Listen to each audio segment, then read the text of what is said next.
Welcome back to episode 2 of my basic photography skills. Today we're going to be talking about different length, and different types of lenses that you can buy with a DSLR camera. This is the 10 to 18 wide angle lens. This is with a crop sensor, so it's not going to be a true 10 to 18. I will explain a little bit more about that later on. But to start with, this is how you get those nice wide angle shots that you might see like people will vlog with. They'll be at 10mm. Or if you're shooting landscape from a photography perspective and you want to get like a nice long horizon line like of a seaside or a landscape with mountains or something like that, you would use a wide angle lens like this. Moving on, you might see these lenses, these very little lenses like this, and they come at different lengths. This one in particular is a 50mm. These are called prime lenses. Now it comes in different lengths, like I say, like 35, 50, 85. Are the main ones that people will use, and what people will use more in the film side of things as well. But again, we're keeping it more related to photography. These are the kind of lenses that you may use if you're doing like street photography, for example. People say that like a lens like this on a full frame at least is closer to the human eye, or 35mm. 35 on a full frame is quite wide.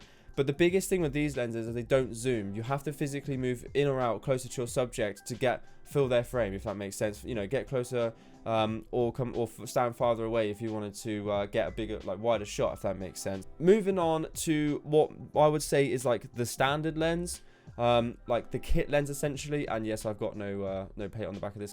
Is the 18 to 55. Now Sony, Canon, Nikon, and the major partners that basically make cameras will give you this lens. Now, the reason why they do this primarily is because it gives you quite a nice range of length on a camera, on a lens, to start with. So you've got like quite a wide 18, which is not super wide, like that's as narrow as this lens goes on the wide, if that makes sense, on the wide angle, but 55, which will cover the prime lens, okay? And you also get 35mm on here somewhere as well.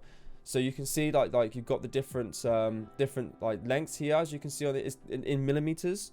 Now finally, moving on, zoom lenses. Now this is a 70 to 300 lens. Now this isn't by far the longest lens you can get. You can get long lenses that are prime, so like 600mm, 500mm. They're like the lenses you might see like football photographers may use, like shooting football matches or like racing, motorsport, something like that, stand on the side of the track and they'll shoot that length.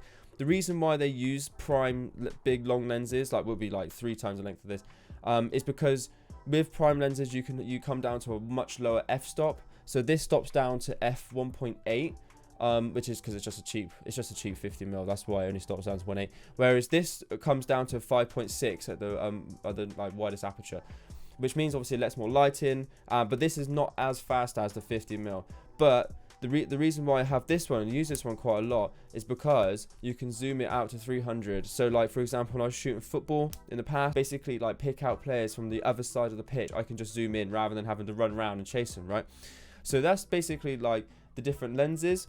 Now, I did touch upon the f-stop very briefly, and it does make a difference in lenses as well. People will say faster lenses are better, and yes, that is true, because they're sharper and you can have a shallower depth of field. You have to make that conscious effort to like pick the right lens for the situation. When you have full frame and a APS-C sensor, now the APS-C sensor is physically smaller in the camera. So what people say, if you can use full frame lenses on APS-C sensor or body, but you can't use APS-C crop sensor lenses on a full frame body, because they physically won't fit, but you'll get like a huge banding and like vignetting around the outside of the lens, right, if you do that. And the crop factor, people will say, is around about 1.5. For example, the 50mm on a crop sensor camera, so my Canon 600D for example, would be equivalent to about 75.